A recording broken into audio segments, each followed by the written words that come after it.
2025, Michael Porter Jr. An absolute travesty of a disgusting brick job. Mr. One-dimensional, missing looks so intentional. 6'10", allergic to the basket, unexceptional. Aaron Gordon sacrificing his body on one leg. MPJ's performance unprofessional. 5 years, 179 mil, all that height, forgot how to shoot, absolutely no skill. All series, many forget he's out there, stands still, gets paid to chill, single digit average, so banged up, forgot to take your pills. A disgusting failure to a disappointing end of season disgrace. The biggest problem for the franchise, finding a real GM. Second, trading away Porter's contract won't be easy. 2 more guaranteed years of one-dimensional bricks, overcoming all the early injuries and back problems. A miracle having such a contract. Already been an NBA champ, staying relatively healthy since the start of the 23 season, but only gotten worse since. Have not developed or stepped up one bit. After KCP and Bruce Brown gone, giving a non-all-star 5 years, $207 million, making the same as SGA a highway robbery, taking away Jokic's chances of winning more titles, just like with the Clipper series. Only reason they won Game 1, MPJ bench for Russ Westbrook. 7 of his 14 playoff games made 1 or 2 baskets. More than half these contests ended up scoring single digits. Continued to play unmotivated. All that money for this shit performance, simply pathetic. Jokic with a cruel response stating, if you're not going to be engaged right now, then you're not supposed to be playing this sport. Porter Jr. the perfect example why teams should never max out your 4th best player. Now Christian Brown officially better than him. Regardless of his shoulder, MPG was crap last year. Minnesota series, last 4 games, all single digits scoring. No more than 3 baskets made. Averaged a ridiculous 7 and 5, half an assist in 30 minutes, 33% from the field, converting his 38 mil for 2 rotational guys. Imagine having back Bruce Brown, adding a guy like Herb Jones. Porter Jr., one-dimensional liability, the only floor spacer on the Nuggets, making just 9 of 36 from deep OKC series. Easy to point out why they lost. Even without the bad shoulder, he stinked in too many playoff series. Benched by Bruce Brown 2023 finals, too bad. Calvin Booth gutted the entire bench, known for constant defensive breakdowns. Denver only needed him to be a role player, and he can't even do that. From potential dynasty after 2023 to ruin in shambles. Had the Nuggets put anyone else out there down the stretch but Porter Jr., game 4 and 5, they might have won the series in 6. Doesn't help when next man up, Mr. Westbrook. Even with Russ's airballs, Porter Jr. had a more embarrassing one. His massive contract killing the franchise. There's absolutely no coming back from this catastrophe of a postseason. 2024 Brandon Ingram, CJ McCollum, Zion Williamson, no shows. 6 full seasons gone by since Zion drafted, yet 0 playoff games played. Goes to show what type of legacy he'll leave. Ingram, on the other hand, hounded by the much more physical OKC squad. Averaged just 14 points on the series, wasn't the same from that knee injury, paid like a max player, making more than Shade this season, similar amounts till 2027, already who he is at this point, a poor man's DeMar DeRozan, lacks effort when his shots not falling. We all found out BI not the real deal after the FIBA World Cup summer 2023, the king of ankle sprains, sat out rest of the season, only to get the 9th pick, held to 8 points, 2 of 14, his last playoff game as a Pelican. Too bad, franchise traded him for scraps, an absolute dumpster of a team. CJ McCollum getting older, under 18 points a game, subpar shooting, not a true point guard, couldn't make a damn 3. His entire New Orleans postseason, 2022 and 2024, 40% from the floor, barely 20 points a game, 10 contests, 31 turnovers, lacks playmaking. From being brought in as a Drew Holiday style vet, viewed as a great locker room leader, but way too often CJ ends up being the focal point at this stage of his career, not good enough. Williamson instead got injured, play-in loss to the Lakers. The Pelicans would have lost anyway without him. Now Williamson himself might never play a single postseason game if his body don't hold up. 2024 Bradley Beal, absolute garbage of a disgusting, horrendous travesty of a contract. The worst this modern era. Phoenix bootlegged big three of KD, Book, and Beal, 0 playoff wins together. At this point, Russell Westbrook more trustworthy in the postseason. Absolutely demolished by the younger, faster, better Anthony Edwards. A disgusting 9-point elimination. Game 4, never swept a day in his life. What's even more absurd, Phoenix thinking he would change his game, expected to play a Drew Holiday type role, got offended when Coach Bud told him that the worst imaginable player that'll ever get a no trade clause.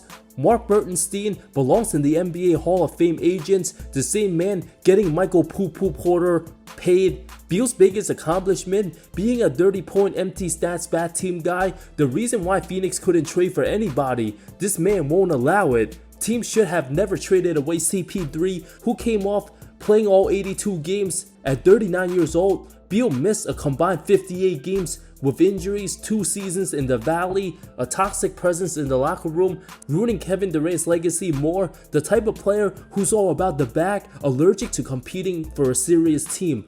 2024 Tobias Harris, the icing in the cake, 5 years $180 million max disgrace. Philly literally made the same decision few months later, throwing washed up podcast Pia back. At least Harris redeemed himself playing for the postseason Pistons, no longer the Sixers problem. Averaged 6-6-1 at home, refused to shoot open threes, puts up terrible contested mid-range jumpers that cranks iron. His entire 5 years with Embiid took 0 charges. Tobias, one of the many examples why you should never give a non-all-star player the max. From being terrible 2019 Raptors series to 22 Miami, 23 Boston, and last year's Knicks, his departure from the Sixers couldn't have been more disappointing.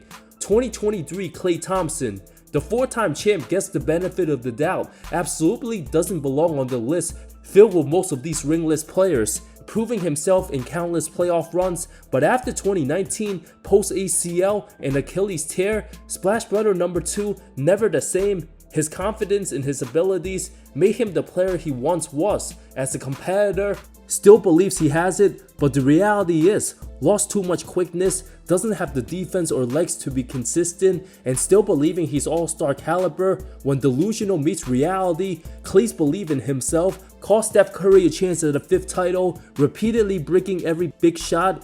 Went 3 of 11 game 4 for single digits, cost his team the game and Lakers series, only to show up 3 of 19, elimination game 6 Klay became an afterthought, ended his Golden State tenure, going all of 10 Sacramento play-in. He'll get his jersey number retired from the franchise, but last 2 seasons in Golden State, tough to swallow. 2023, the disgusting DeAndre Ayton, former loser of a number 1 pick, quitting on his team, caught playing Xbox deep into the early mornings, gave no efforts whatsoever. The only reason why no-name backup Jock Landale became relevant, getting to arguments with Coach Monty, to bumping heads with Booker. 2023 Jokic made him shook.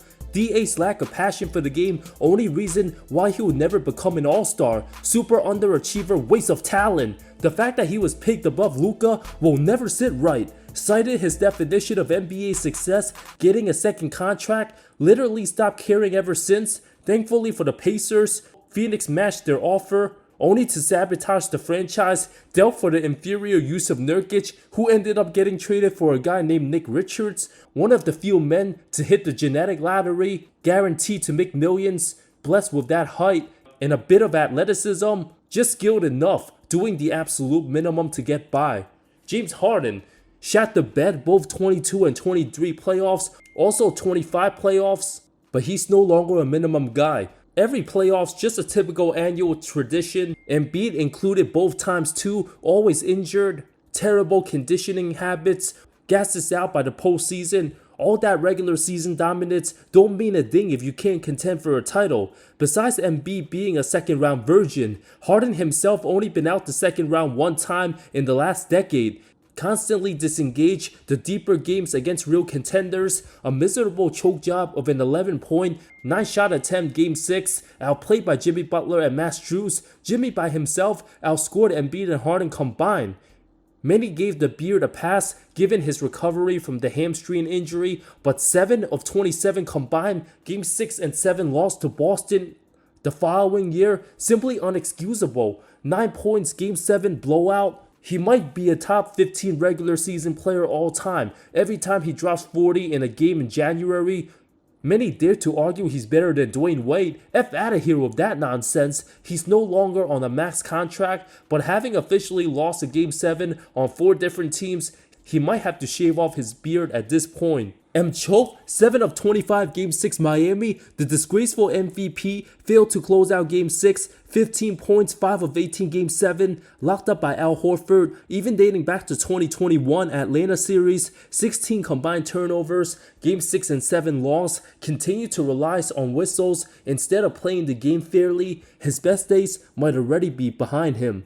2022 and 23, D'Angelo Russell, choking for both Minnesota and the Lakers. There's a reason why the Timberwolves way better with old man Mike Conley than the former number 2 pick. A sign and deal trade worth 4 years, $117 million. Golden State quickly got rid of him, then won a title with Andrew Wiggins, their second option. D'Angelo became absolutely unplayable, exposed by Memphis, a disgusting dozen-point average, 33% from the field, 7-point elimination Game 6, does not play defense, a rhythm shooter, too many slumps, not a good athlete, doesn't have role player qualities, had his moments with the Lakers against Memphis and Golden State, but shat the bed. Conference Finals Denver, 10 of 31 for the series, 2 of 15 from 3, outplayed by Bruce Brown, nowhere near a third option, now a glorified failed tank commander for the nowhere Nets. 2021 Kristaps Porzingis, body simply couldn't handle the stress of a full NBA season, banged up and sick. Health his most important thing going forward. Whatever he's dealing with needs to get right. Basketball, secondary at this stage of his career, became the scapegoat. 2021 Clippers series, Dallas playing Drew third year Luka, KP told to stand in the corner. Franchise gave him 5 years, $158 million. From meniscus tear in the bubble to defensive liability, Porzingis was not comfortable being something he's not. Nowhere to be found. Game 6, a dreadful 7 points on 3 baskets made, could have sent the Clippers home early. 42 minutes, 16-point Game 7 didn't cut it. Many knew Porzingis' time in Dallas coming to an end, had to play for the Wizards a few years. 2021 and 22 Ben Simmons, the first player to label mental health issues for his struggles, never the same again after passing up the open layup. No other possession has ever done more harm for a player long term than that Game 7 choke job. All those early years of being talented, ignoring his flaws, not working on his game, taking his talents for granted. The postseason will always prove how each player treat the game. And Simmons himself rose to another dimension. Made a fool of himself. Brooklyn 2022, chilling on the sidelines, hinted a potential playoff comeback, only to sit out, gave false hopes, not that it would have mattered, including this season. Now 3 years later, many forget he's a free agent this offseason. With that back, he's pretty washed. Speaking of wash, 2020, Paul George, Pandemic P, officially part of the worst trade all time. SGA now the official MVP, being the throw-in piece. 2020 bubble so bad, one of the most frustrating big name stars. His skill set passes the eye test, but production wise, too underwhelming. Dealt with shoulder problems, not a good leader, butted head with teammates Montrezl Harrell. His attitude rubbed many Clippers the wrong way. PG-13 became PG-13% from the field. The way he was breaking them jumpers, Clippers choking in that bubble, became as big a story as their crosstown rival Lakers winning it all. Being a minus 1300 favorite, Denver pulled off the greatest second round upset all time. Paul George also played terrible. Last 2 games, Dallas series, needed to step up without Kawhi. Combined 10 of 33 for 33 points, Game 5 and 6. Daryl Morey somehow gave him the bag. Will have a rough end to his career, being one of the most unlikable players until further notice. Honorable mentions: Domantas Sabonis was not a max player in 2023. Got worked by Kevon Looney on the glass. Kings going nowhere, being a defensive liability. One of those stars who excels playing regular season ball with no pressure, being a non-shooter, not athletic enough to play the 4, too fragile to be a rim protector. At best, Sabonis a third option. Absolutely embarrassed himself 2025 play-in loss to Dallas, paid heavily till 2028. Good luck to Sacramento fans.